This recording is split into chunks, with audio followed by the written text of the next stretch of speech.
Europe 1, il est 7h46. Et ce matin, ça n'est pas l'interview vérité, mais le reportage vérité. Thomas, on vous retrouve en direct de la jungle de Calais.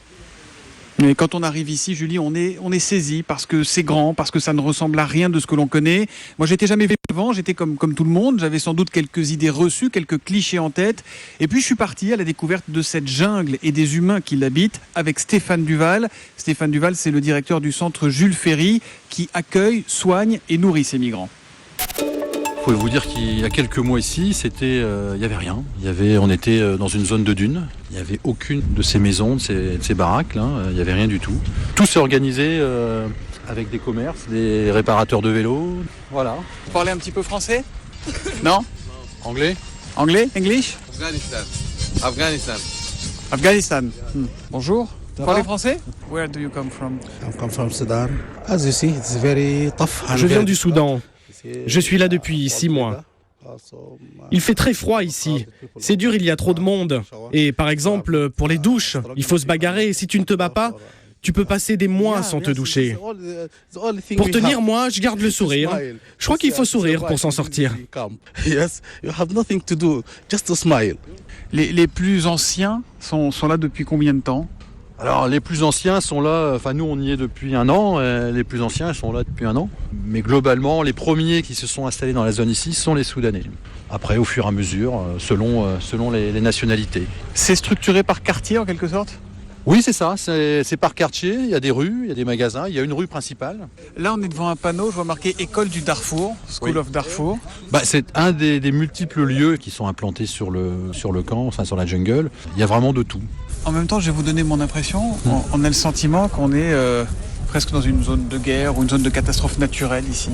Après un séisme, on n'a pas l'habitude de voir ça en France. Ah, ça c'est clair que c'est le seul en France. Voilà, c'est le seul. Il y a 1 an, je vous dis, on avait 350 repas distribués. Aujourd'hui? Aujourd'hui, il y a quelques semaines, on était à 2800 repas quotidiens. Plus ceux des femmes, on était à 3000 repas par jour.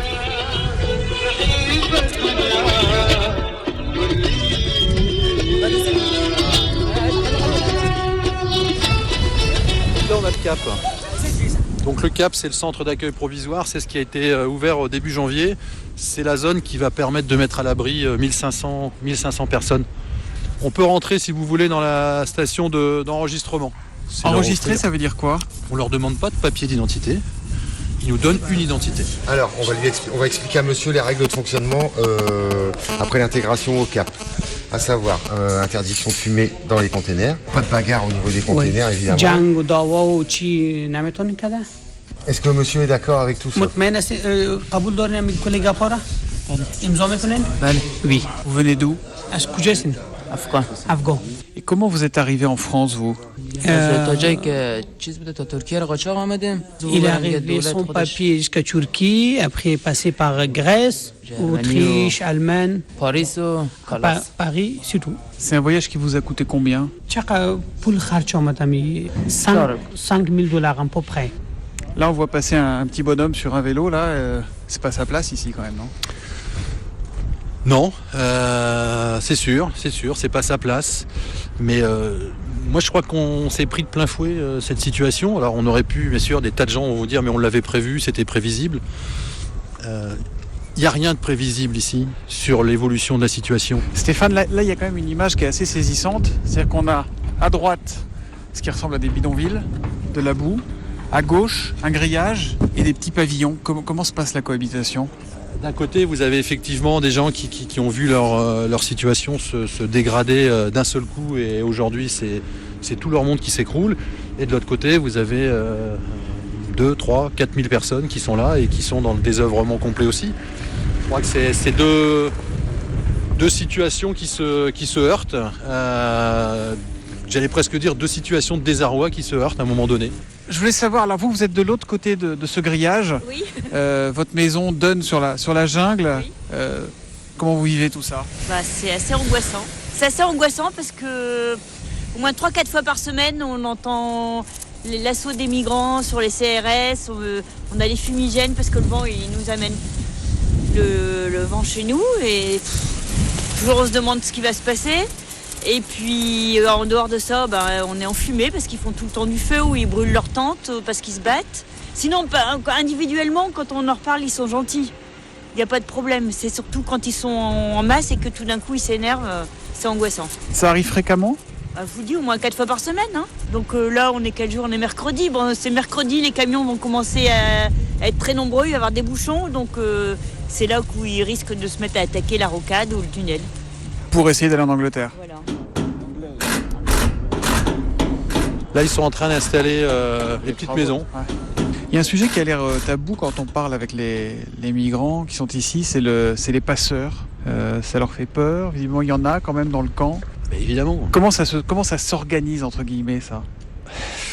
La question des passeurs est vraiment une question épineuse et c'est difficile à aborder puisqu'ils sont un peu partout, on va dire. Voilà, dans certains quartiers, dans certaines villes, il y a des choses qui se mettent en place, des mafias, etc. Mais ici, c'est le même principe. Et vous arrivez à les identifier, les passeurs ?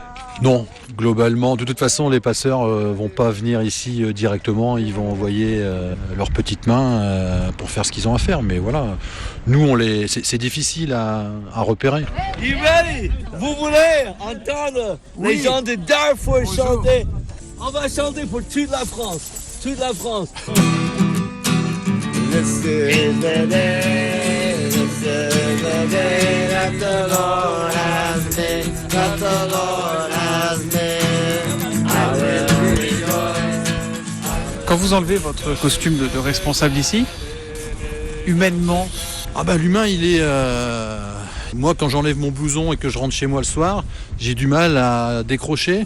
C'est un lieu violent. Ce que vous voyez, de toute façon, est violent. Je veux dire, c'est violent pour nous. Voir des enfants, des femmes vivre dans des conditions difficiles comme celle-ci, c'est une forme de violence. C'est vrai que c'est difficile. On ne peut pas travailler quotidiennement ici sans forcément avoir envie de faire avancer les choses et faire en sorte que ce soit le plus humain possible.